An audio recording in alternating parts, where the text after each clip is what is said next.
Now, Post Toasties, the heap good cornflakes, is proud to present Gunsmoke.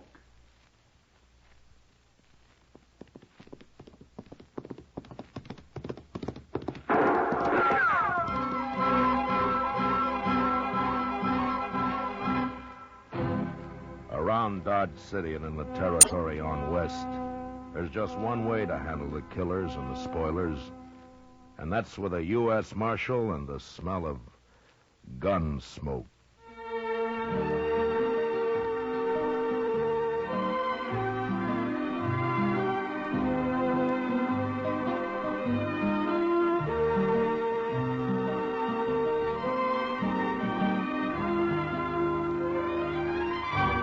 Gunsmoke, the story of the violence that moved west with young America.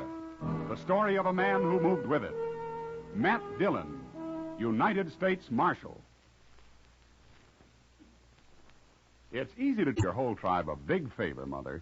Just pour every big and little Indian in your camp a breakfast bowl full of Post Toasties.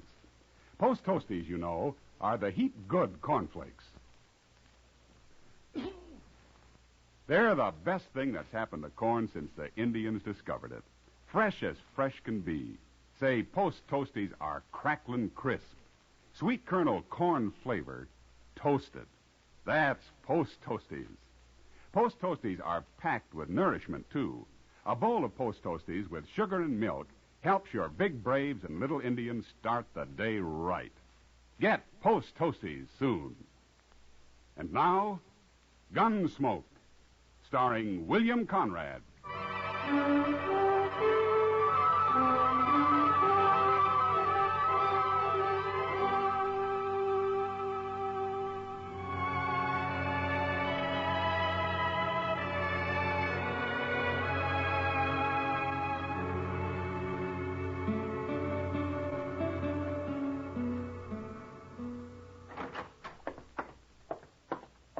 Fella here looking for you, Mr. Dillon.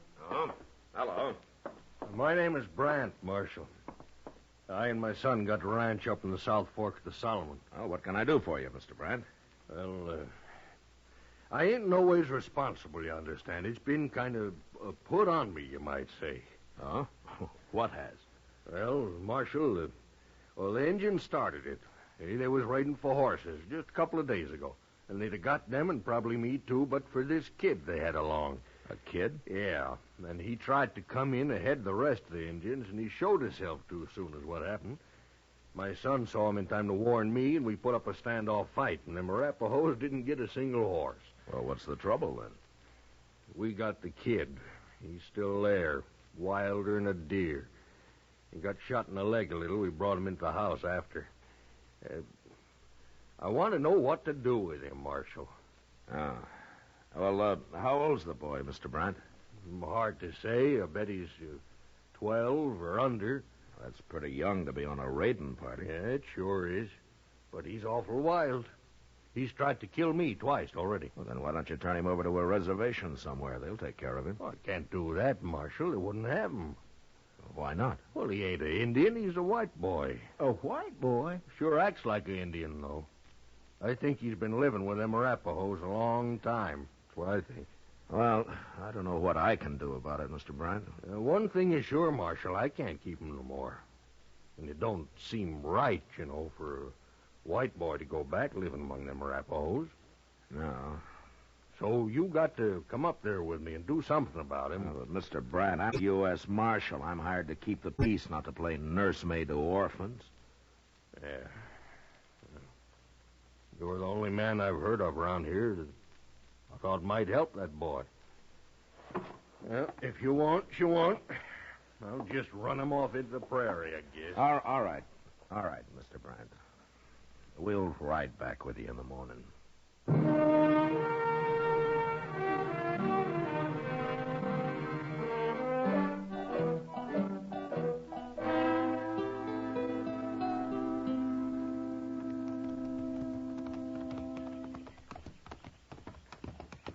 I don't see nobody around, Mr. Brandt. No, my son will be out with the cattle this time of day.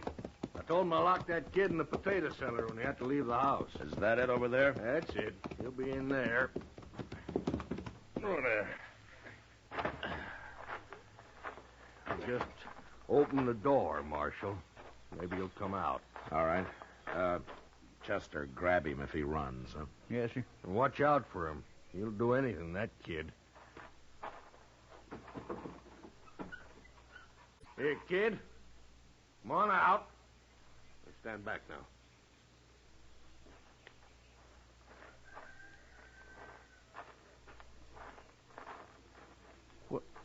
Well, look at him. You'd hardly know he was a white boy, Mr. Dillon. Hello, son. You've come to kill me, haven't you? Oh, my goodness. Nobody's going to kill you, son. We're here to help you, that's all. You look pretty weak to me. Is it that hole in your leg, or haven't they been feeding you? He won't eat, Marshal. At least he wouldn't when I left. You been eating, kid? No. See what I mean?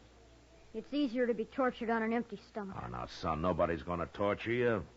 Nobody's going to kill you. I'd just like to have a look at that leg where you got hit. I'm all right. Come on, let's go in the house and see for sure, huh? No. Well, he's fainted. I got him. Oh, the poor little kid. Why haven't you done anything about this bullet in his leg, Brent? I tried, Marshal. He wouldn't let me near it. Tried to bite me. Well, he can't fight now. Come on, show me where to put him.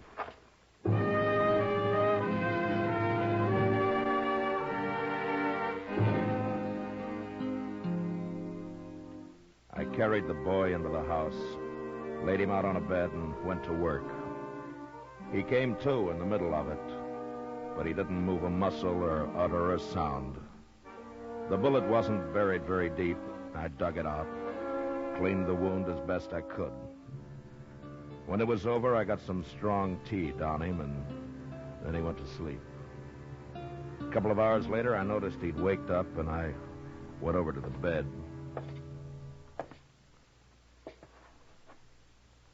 You fixed my leg. Sure, of course I did. Why?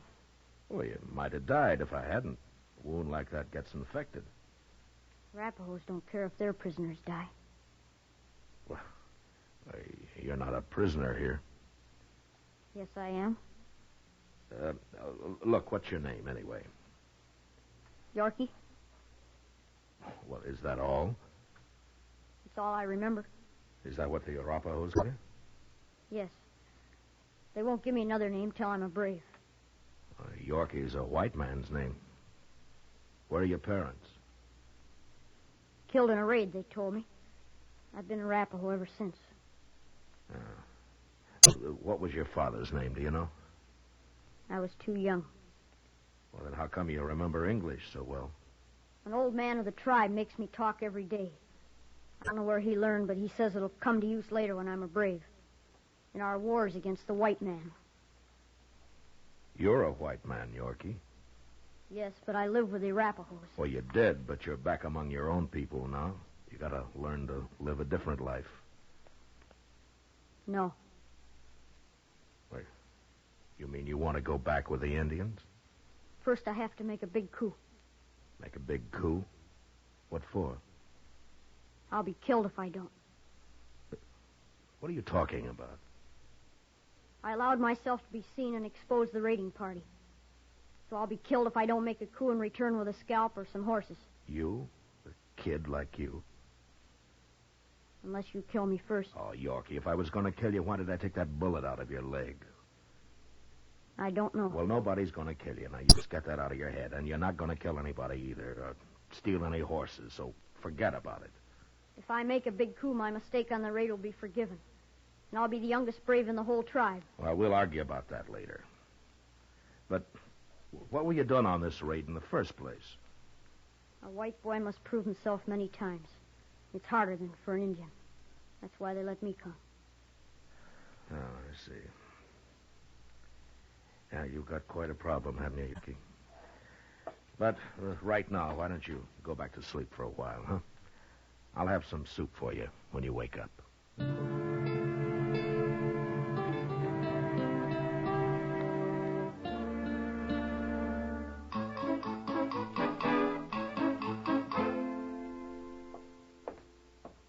Well, good morning, Mr. Bryant. Good morning, Chester. Marshal. Good morning. Your son left a few minutes ago. He said he wouldn't be back till evening. Yeah, and I ought to be out with him. We're all through, but I'll cook you some eggs. Oh, just coffee for me. All right, sir. Well, what are you going to do about that kid, Marshal? Well, there's not much I can do, Brant. You can't leave him here. Well, I didn't bring him here. Here you are. Marshal, I'm serious. Even if it was an ordinary kid, I got no way to raise him. And this one is bad. I told you he's been after me twice already. He needs a scalp to take back. It's a matter of life or death with him. He ain't taking mine. You really think he might kill somebody, Mr. Dillon? Well, left alone, yes. But he's so young. Well, I heard Billy the Kid killed a man when he was 12. Age doesn't seem to matter much. Well, can't you talk him out of it? Show him it's wrong? Well, I've tried, but Yorky thinks like an Indian. He doesn't know anything about the white man's world. Yeah. How's he feeling this morning, anyway? Well, I'd hoped his fever would be down, but it isn't. He needs a doctor, that's what. Yeah. By the way, Brant, is this one of your guns? Where'd you get it? Yorky had it when I went in there this morning, but he was too weak to use it. Well, I told you it's a bad one, Marshal. He'll kill someone yet. All Yorky understands right now is kill or be killed, Brant. If you got a wagon, we'll take him into Dodge.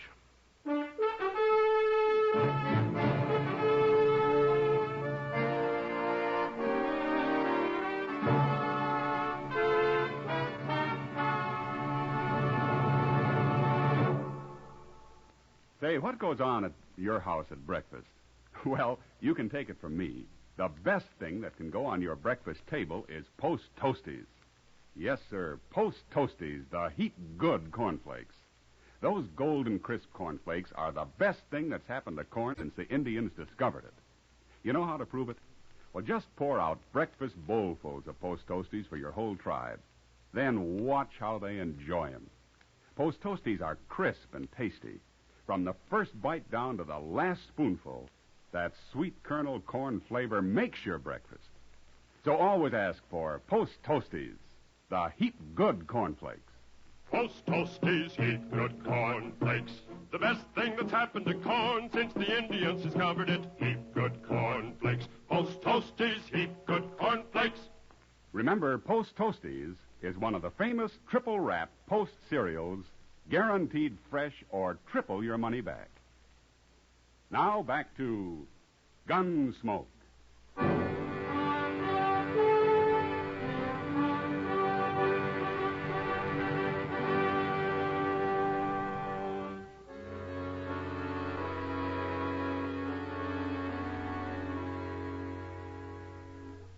On the drive into Dodge, Yorky never moved or never said a word. I looked back at him from time to time and tried to put myself in his place. Here was a boy whose only experience of life had been with a warlike tribe of Indians, a tribe which he couldn't even go back to without a white man's scalp or some stolen horses. Now, this in itself would be a problem for a grown man. But little Yorky also put himself a prisoner, sooner or later to be killed. It was no wonder that during the next few days, as he lay on the couch in Doc's office, he watched us with wild, restless eyes.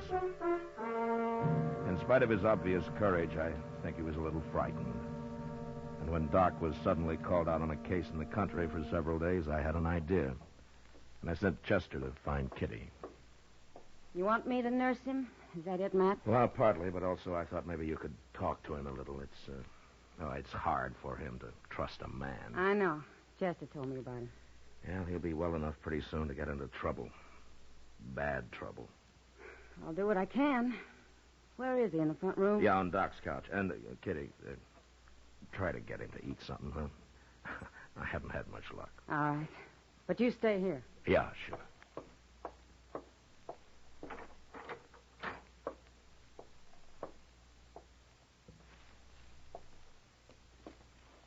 Hello, Yorky. Who are you? My name's Kitty. I'm going to take care of you. Why? Because you're sick. Wouldn't you take care of somebody who's sick? Not an enemy. We're not enemies, Yorky. Even if we were, I'd take care of you. Prisoners get well by themselves, or they die. Not about me, they don't. Anyway, you're not a prisoner. You can leave any time you want to. Is that the truth? Of course it is. Unless you do something wrong, like killing or stealing. But let's not talk about all that. I want to know about you. All sorts of things. What it was like with the Arapahoes, or what you remember about when you were younger. I won't tell any secrets. I don't want to know any secrets, Yorky. But maybe you can tell me. Well, did you have a mother in the tribe? Tell me about that. I'm a white boy. They've never let me have a mother. Anyway, I was big enough I didn't need one. Did you ever want one, Yorky? I don't know. I guess so, sometimes. It's better to have a mother. Mine was killed in a raid when they found me. I know. Do you remember her at all? No.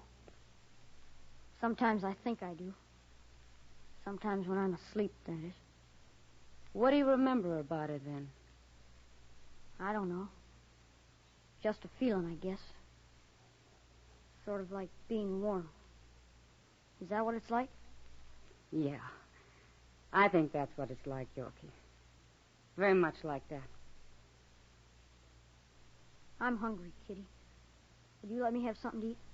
Of course I will, Yorky. Of course I will.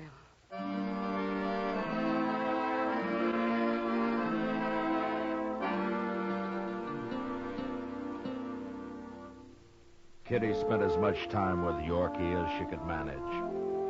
And whenever she'd been with him, he always seemed calmer and less frightened. And we began to have hopes that maybe the boy would take to his new life after all. Chester and I were busy, and except for taking some food up now and then, we turned Yorky's care over to Kitty completely. When'll Doc be back, Mr. Dillon? Oh, I forgot to tell you, Chester. He sent word he'd have to be out there another day. I guess Miss Taylor's been mighty sick. You think maybe Yorky could just live with Doc?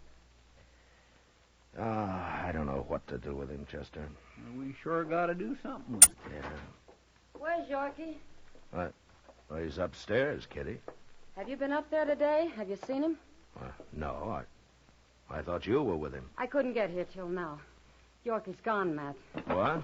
I'll go take a look. I've already searched the place. He isn't there. Well, let's look in the street, Chester. Maybe somebody's seen him. You better find him. That's all I can say. Yeah, we'll find him, Kitty. Don't worry.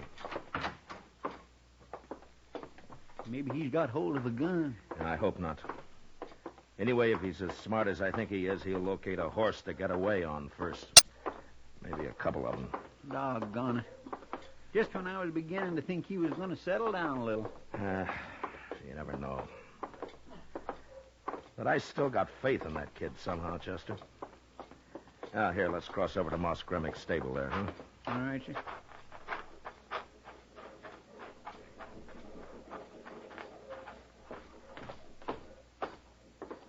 There's Moss now, just inside there. Yeah. Moss? Oh, Marshal, Chester. Oh, Moss. Yeah, I was going to come see you, Marshal. Oh? That kid you brought in the other day, I caught him trying to steal one of my horses. You got Yorky? Is that his name? Where is he, Moss? Back here. He put up quite a fight for a sick boy, Marshal. A little wildcat. I had to tie him up finally.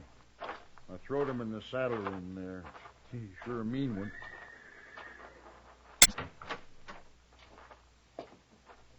There he is, little devil. He'll hang yet. Give me your knife, Chester. Oh, don't untie him, I'll Marshal. handle him, Moss. Here you are, Mr. Dillon. Yorky, I'm sorry this happened. I'd have given you a horse if you'd have asked me. There.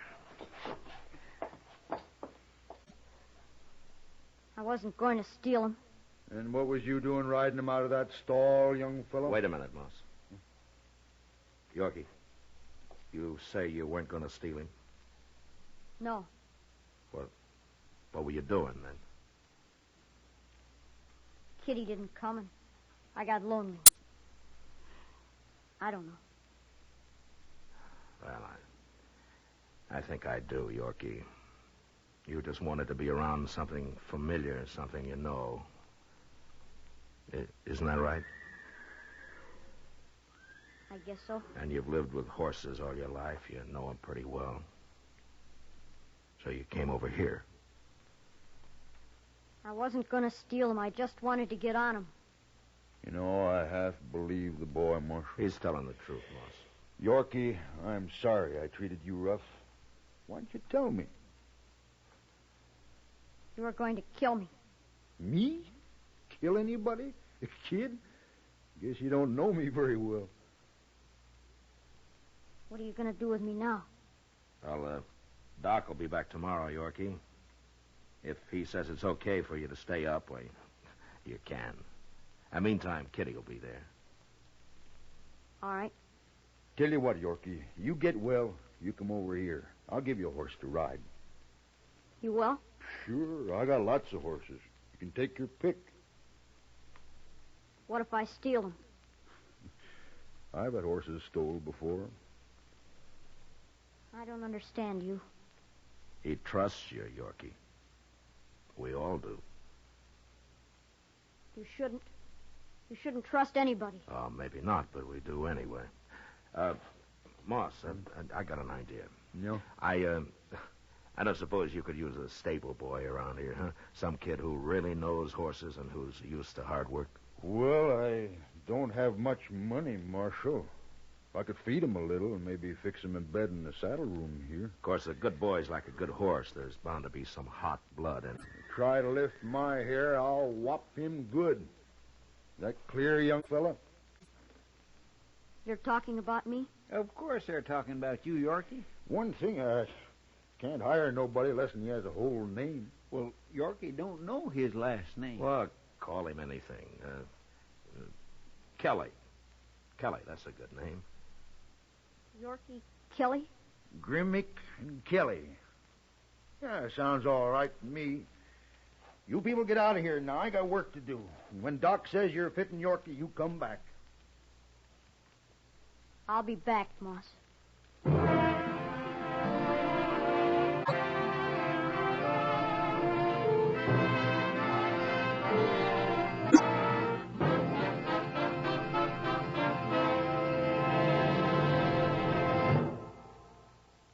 In just a moment, we'll tell you about next week's adventure on Gunsmoke.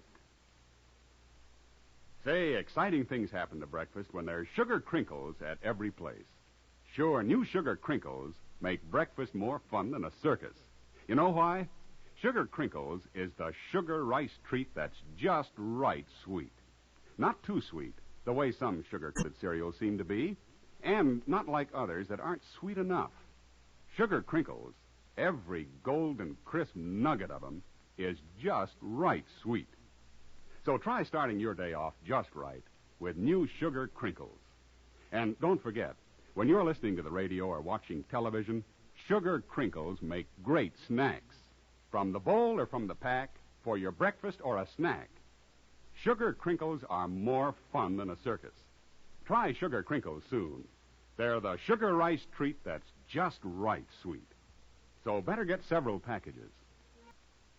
Sanka Coffee and Instant Sanka, the two delicious coffees that let you sleep, bring you Sanka Salutes. And this is Win Elliott, transcribed, saluting our people of the week, the everyday people who help make America an even nicer place in which to live. This is for all fathers listening in. Got a question for you, Dad. Suppose you got a hurry call from home saying that a certain stork, which had been hovering around your house for weeks, finally had started coming in for a landing. Can you imagine yourself stopping for anything? No? Well, then you pull up a chair, Dad, and hear all about a Navy vet named Charles Ewell. You see, this week, Charles was rushing home so he could get his wife to the hospital in time to have their very first child. But on the way, Charles saw a terrible thing. A woman had gone off a bridge. A woman was floundering in the freezing water of a New York City river. Well, Charles Ewell knew a thing or two about the horrors of people fighting death in the water. During the war, he'd rescued 2 drowning shipmates. And just a few years ago, he'd pulled a little girl out of the surf. Of course, now it was different. There was the stork. Charlie wavered, and then he made his decision. Into the water he dived. He reached the woman. He held her, and he saved her life. And then, of course, the hero dashed home. Well, fortunately, the stork had cooperated, and Daddy was able to greet his first son. And so tonight, Charles Yule stands in a hospital corridor and looks proudly through a glass at a little boy. He certainly set him a real example of manhood. And so to Papa Yule, a cooing, gurgling Sanka salute. And now hear the story of the men of the USS George E. Davis and a 9-year-old Italian war orphan named Maria Carmela Lavecchia. The Davis is an American destroyer escort, and about a year ago, the men aboard her decided to adopt Maria. They didn't know her. They'd never seen her. But they knew what kids like Maria were going through, so they filled out the papers and collected money. Enough for schooling, enough for food, even for her very first doll. And then, some time ago, they decided to give her the finest gift of all, a trip to America, a chance to see a decent and happy world, a chance to be just a little girl. Well, she's here now, and she's having the time of her life with her 200 fathers. And so, in her name, to the wonderful young men of the George E. Davis, this very proud Sanka salute.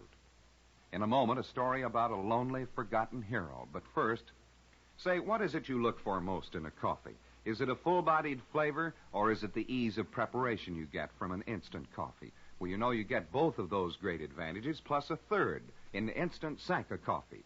That third advantage, Instant Sanka, lets you sleep.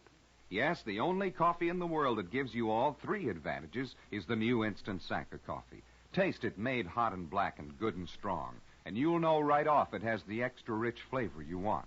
Instant Sanka is made instantly right in the cup, whether you're making 1 cup or a dozen, and it lets you sleep because 97% of the sleep-disturbing caffeine has been removed. Yes, drink Instant Sanka whenever you please, and it won't keep you awake. And now you can buy Instant Sanka in the big new economy size jar and save money. So drink Instant Sanka, the only coffee that combines extra rich flavor with instant ease and lets you sleep. Say, would you have done what Mr. Orville Ratliff did down in Louisville this week, and when it was all over, would you feel the way he does? Well, Mr. Ratliff was a bystander when a car crashed and the gas tank exploded. He didn't know the man inside the car. The whole thing wasn't his affair. But he went into those flames and he pulled out the man and he saved his life. The result, Orville Ratliff went to the hospital severely burned in terrible pain. The other man, fortunately, was hardly hurt at all. And up to the middle of this week, at least, do you know how many visitors this hero has had? 0. Not 1. He might be bitter, this brave but lonely man, but he isn't. He says when the pain allows him to talk, I'd do it again. How about somebody going in and singing Orville Ratliff for you and me, and say to him, for you and me, here, sir, is a Sanka salute. I'll be back next week when Sanka Coffee and Instant Sanka, both delicious and both caffeine-free, will again present Sanka salutes. In the meantime, this is Win Elliott suggesting you try Sanka. You love it, and you'll sleep. This is the CBS Radio Network.